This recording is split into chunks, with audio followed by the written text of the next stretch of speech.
शुक्लाम्बरधरं विष्णुं शशिवर्णं चतुर्भुजं प्रसन्नवदनं ध्यायेत् सर्वविघ्नोपशान्तये अगजाननपद्मार्कं गजाननमहर्निशम् अनेकदं तं भक्तानाम् एकदन्तमुपास्महे वागीसाद्यासु मनसः सर्वार्थानामुपक्रमे यन्नत्वा कृतकृत्या स्युः तं नमामि गजाननं शारदा शारदाम्बोजवदना वदनाम्बुजे सर्वदा सर्वदास्माकं सन्निधिं क्रियात् ज्ञानानन्दमयं देवं निर्मलस्फटिकाकृतिम् आधारं सर्वविद्यानां हयग्रीवमुपास्महे पूजन्तं राम रामेति मधुरं मधुराक्षरम् आरुह्य कविताशाखां वन्दे वाल्मीकिकोकिलं गोष्पदीकृतवारासिं असकीकृतराक्षसं रामायणमहामाला रत्नं वन्देऽन्लात्मजम् अञ्जनानन्दनं वीरं जानकीशोकनाशनं कपीशम् अक्षहन्तारं वन्दे लङ्काभयङ्करम् आमिषीकृतमार्ताण्डं गोष्पदीकृतसागरं तृणीकृतदशग्रीवम् आञ्जनेयं नमाम्यहम् उल्लङ्घ्य सिन्धो सलिलं सलीलं यशोकवह्निं जनकात्मजायाः आदाय तेनैव तदाह लङ्कां नमामि तं प्राञ्जलिराञ्जनेयम् आञ्जनेयमतिपाटलाननं काञ्चनाद्रिकमनीयविग्रहं पारिजाततरुमूलवासिनं भावयामि पवमाननन्दनं यत्र यत्र रघुनाथकीर्तनं तत्र तत्र कृतमस्तकाञ्जलिं बाष्पवारि परिपूर्णलोचनं मारुतिं नमत राक्षसान्तकं मनोजवं मारुतुल्यवेगं जितेन्द्रियं बुद्धिमतां वरिष्ठं आतात्मजं वानरयूथमुख्यं श्रीरामदूतं शिरसा नमामि वैदेही सहितं सुरद्रुमतले हैमे महामण्डपे मध्ये पुष्पकमासने मणिमये वीरासने सुस्थितम् अग्रे वाचयति प्रभञ्जनसुते तत्त्वं मुनिभ्यः परं व्याख्यान्तं भरतादिभिः परिवृतं रामं भजे श्यामलं वामे भूमिसुता पुरश्च हनुमान् पश्चात् सुमित्रासुतः शत्रुघ्नो भरतश्च पार्श्वतलयोः वायव्यादिकोणेषु च सुग्रीवश्च विभीषणश्च युवराट् तारासुतो जाम्बवान् मध्ये नीलसरोजकोमलरुचिं रामं भजे श्यामलं माता रामो मत्पिता रामभद्रो भ्राता रामो मत्सखा राघवेशः सर्वस्वं मे रामचन्द्रो दयालुः नान्यं देवं नैव जाने न जाने नमोऽस्तु रामाय सलक्ष्मणाय देव्यै च तस्यै जनकात्मजायै नमोऽस्तु रुद्रेन्द्रयमानिलेभ्यो नमोऽस्तु चन्द्रार्कमरुद्गणेभ्यः श्रीगुरुभ्यो नमः हरिः ओम् तथा वसिष्ठे ब्रुवति राजा दशरथः सुतं प्रहृष्टवदनो रामम् आजुहाव सलक्ष्मणं कृतस्वस्त्ययनं मात्रा पित्रा दशरथेन च पुरोधसा वसिष्ठेन मङ्गलैरभिमन्त्रितम्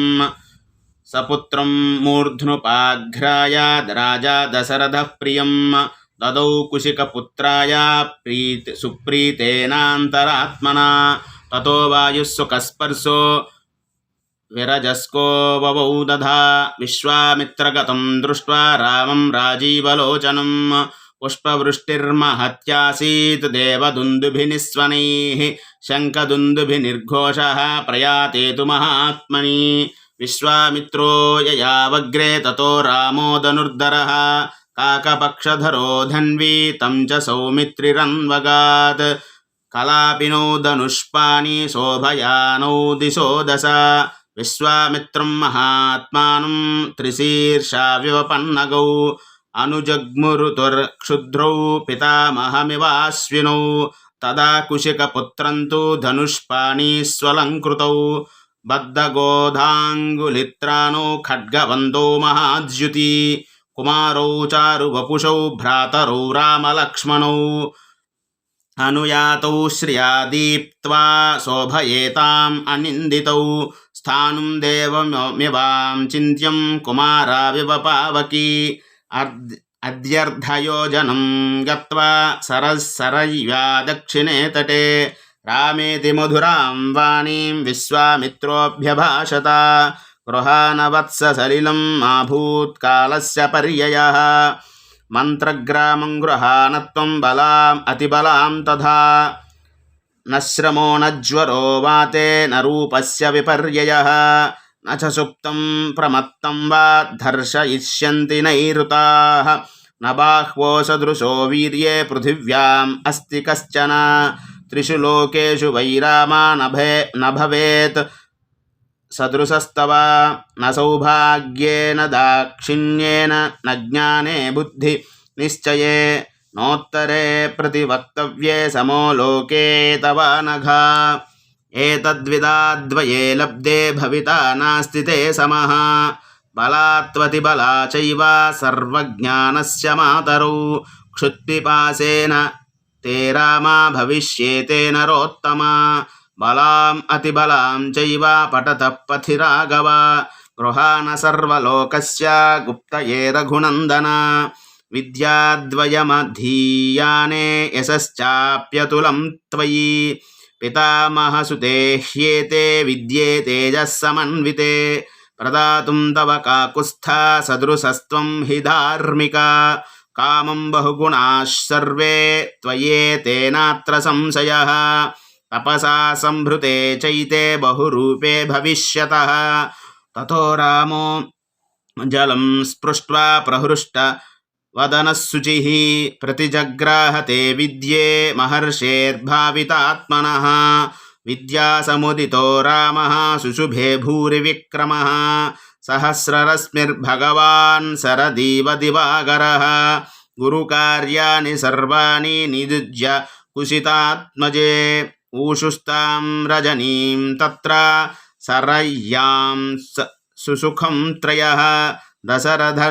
నృపసూను సత్తమాభ్యాం తృణశయనేను చితే సహోషితాభ్యాం కుశికసుతవచో వచోనులాలితాభ్యాం సుఖమివ సా విభవౌ విభావరీ చ ఇత్యార్షే శ్రీమద్ రామాయణే వాల్మీకియే ఆదికావ్యే బాలకాండే 12వ సర్గః ఏతత్ఫలం రామచంద్రార్పణమస్తు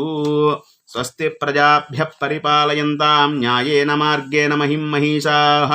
గోబ్రాహ్మణేభ్యः శుభమస్తు నిత్యం లోకాः సమస్తాः సుఖినో భవంతు కాలే వర్షతు పర్జన్యః పృథివీ సస్యశాలినీ దేశోऽयं క్షోభరహితో బ్రాహ్మణాः సంతు నిర్భయాः అపుత్రాः పుత్రిణः సంతు పుత్రిణः సంతు పౌత్రిణः అధనాः సతనాः సంతు జీవంతు శరదాం శతం చరితం రఘునాథస్య శతకోటి ప్రవిస్తరం ఏకైకమక్షరం ప్రోక్తం మహాపాతకనాశనం శృణ్వన్ రామాయణం భక్త్యా యః పాదం పదమేవ వా సయాతి బ్రహ్మణస్థానం బ్రహ్మణా పూజ్యతే సదా రామాయ రామభద్రాయ రామచంద్రాయ వేధసే రఘునాథాయ నాథాయ సీతాయాః పతయే నమః